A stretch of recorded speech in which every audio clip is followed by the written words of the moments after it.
expressions. Nice. And the faces aren't so ugly. Normally when you zoom in, the faces are the ugliest faces in all the history of all games ever. World of Warcraft faces are the worst, especially when you're making a character. Oh my god, all you have to choose from is the ugly face after ugly face. So but the faces are looking much better now, which is good news. Definitely.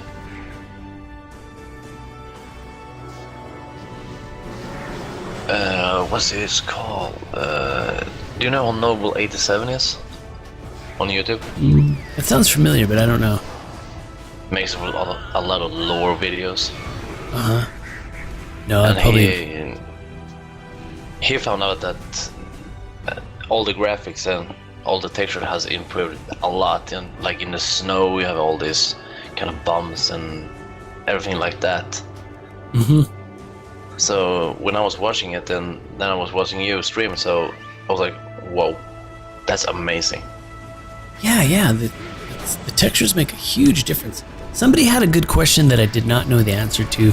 Somebody asked if the frame rates had dropped, if there's a problem with frame rate now that the graphics are a little better, the textures or the polygon counts. Anytime the polygon counts go up, that means your processor has to work harder to process the information.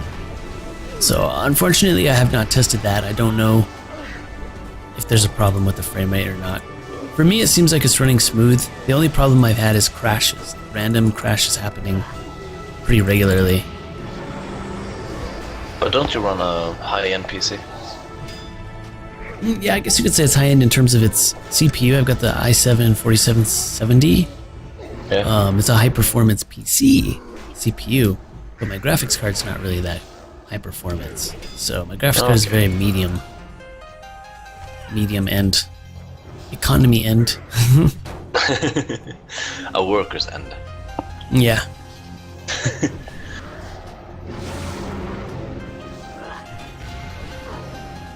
But I do want to upgrade. I'm very practical about when I upgrade my computer parts. I only upgrade if I absolutely need to. If faced with a challenge and I need to upgrade, I don't upgrade just because. I don't upgrade to have 300 frames per second. Honestly, I don't give a fuck about 300 frames per second. I just need to make sure I have very smooth game capture for video editing and for gaming, game capture for videos. Okay, if I get 60, 90 frames per second, that's all I need. I'm happy with that performance. Then that's good. And so far I play Battlefield. I play a lot of high performance games and I have no problems at all getting the frame rates I need. In fact, I'm well over those frame rates. So I'm pretty happy. When I dropped from my laptop to a regular PC, I got a mediocre Walmart, like,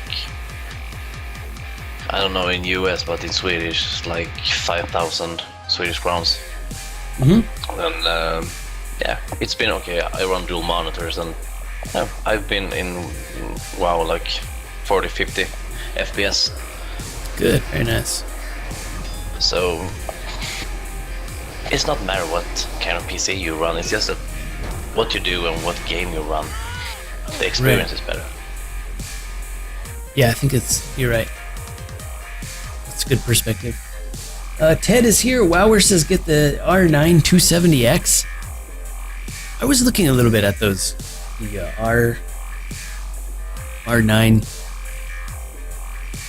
and they seem like they're doing very good on the benchmarks, but I don't know much more about them. I know some of them are taking up less power, but is that really the graphics card that I want? Do I want to go with the R9 series, or do I want to stick with the EVGA with the CUDA cores? Do I want to... Now, don't get me wrong, I really enjoy the AMD graphics card. I'm using one right now. It's great for gaming. AMDs are great for gaming. But the only problem is they lack the CUDA cores that a lot of video editing software takes advantage of. So I'm actually thinking about getting an NVIDIA for my next card. I've purchased the 760s for my work computers. 760s were good. I would recommend getting a 770 or even a 780 if you can. But the 760 is actually not too bad. What the?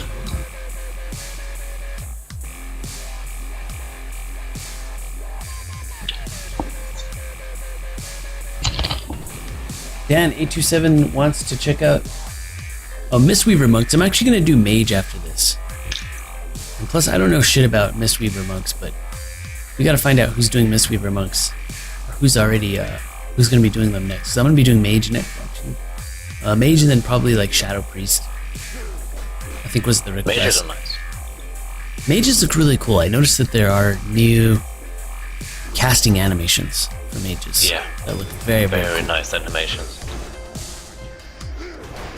Bashira's girlfriend Jenny, she had a mage and that looked awesome. Yeah, yeah. Somebody also said the Arcane Mage looks very OP right now. I haven't seen an Arcane Mage in here, but I've seen a lot of Frost Mages, so maybe I'll try Arcane or something. I'll try Frost and Arcane. Do it.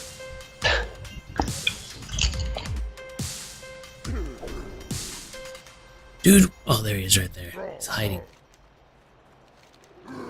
My only complaints about some of these quests are that some of the quest givers are hidden. Yeah, they're hard to find. Like, I couldn't turn in a quest earlier because I couldn't find the quest giver. I don't know if it was a bug or if I'm just a noob. It's probably a little bit of both. This is giant bone. What the fuck? It's like a giant dinosaur or something.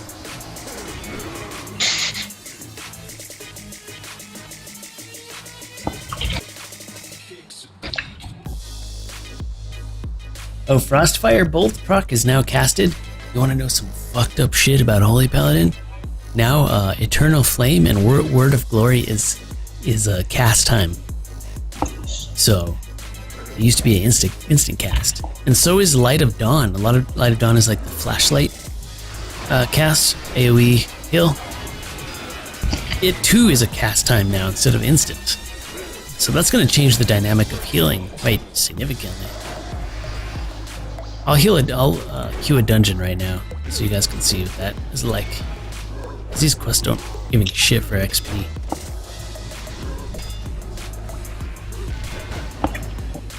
But how is it to see lower numbers? No, the big squish. Yeah, you notice it's very, very noticeable. Very, very noticeable. How does it feel? Not 200k, 300k crit, and you then see a 3000. It feels a lot slower. It feels like you have to be more prepared. And so I I agree with that because I know that Blizzard, when they think about healing, they want healers not just to spam one button. They want healers to think smart about how they heal, and they want there to be consequences for not being prepared as a healer. And so they did that back in Wrath, where they made a lot of heals very expensive to cast. You know, they made them cost a lot of mana. So you had to be smart about which heals you use. They're doing that a little bit here, not so much being expensive to cast, but more that they're not healing that much. So you have to think more about pre-healing and damage reduction cooldowns. So using your shields, using your walls, you've got to use that kind of stuff. Or else you're just not going to make it. I could just free cast Flash of Light all day long, and it's not going to be enough for the tank without some damage reduction cooldowns and understanding the fight dynamics and so on. Let me queue up for a dungeon, see if I can get one as healer.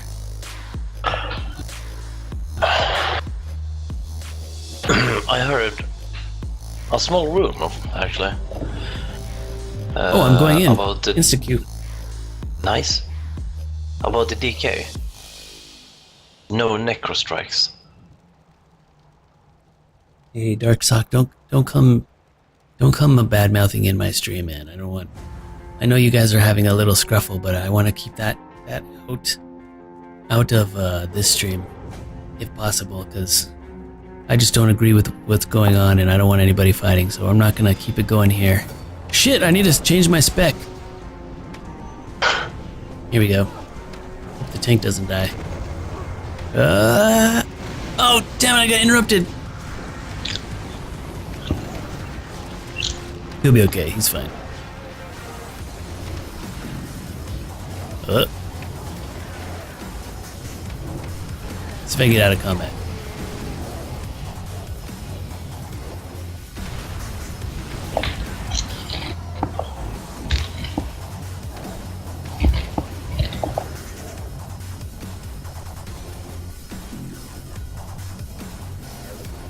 I know there's a lot of stones getting thrown with the what's going on right now with the all that stuff, Dark Sock. I just want to we keep it clean. We gotta keep it positive here in the Synapse stream. And even though the world out there is pretty cruel and tough, I want to keep it as positive as possible. Just enjoy the games, enjoy the edits, and just enjoy each other. That's my favorite thing about the stream is the people I get to meet and stuff here. So we just want to keep it. We want to enjoy that, and hopefully move forward from all that crazy shit that's bringing us down. Think clean, think nice.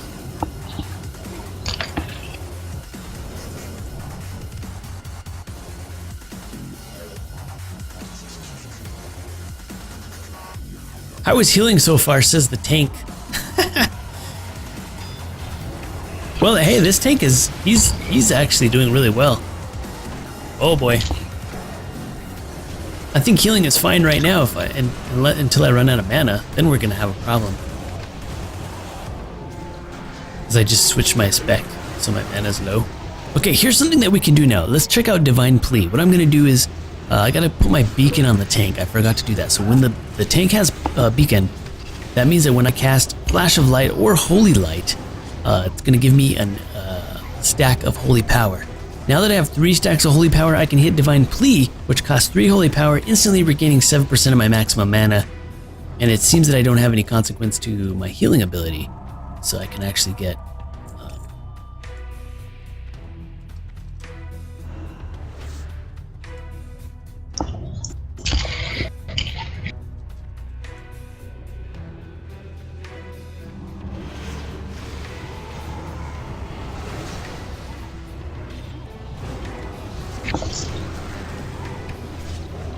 So healing is going to rely a lot, like I mentioned, on global cooldowns.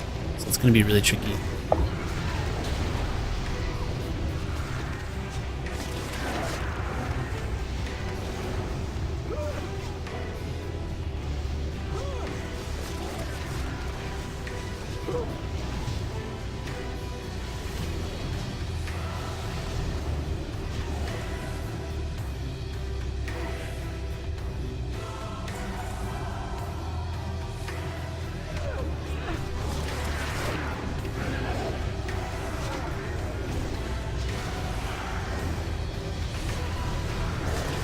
What server do I play on the live servers? Right now my main is on Darkspear US Alliance. So you can look up Synapse just the same way it's spelled on the stream. And you'll see my Holy Paladin on Darkspear US Alliance. And I also have an alt Horde Pally on Tichondrius US. And on EU, I have an Alliance Holy Paladin on Sylvanas.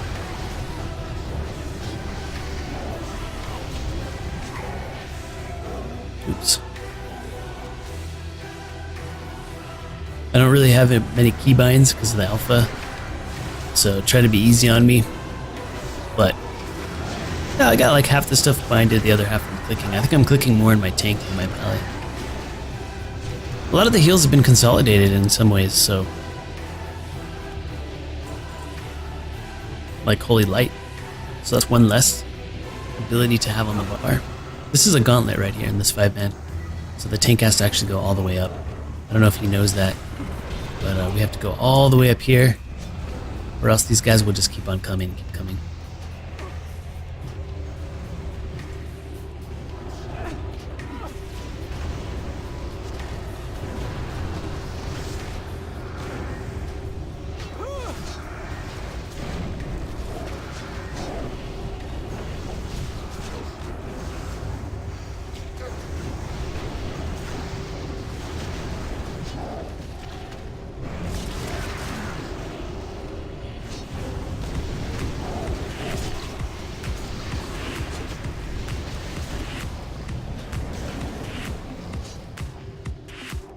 And another thing that I noticed was I can spam Flash of Light quite a bit. It's not taking up all my mana. How is regen?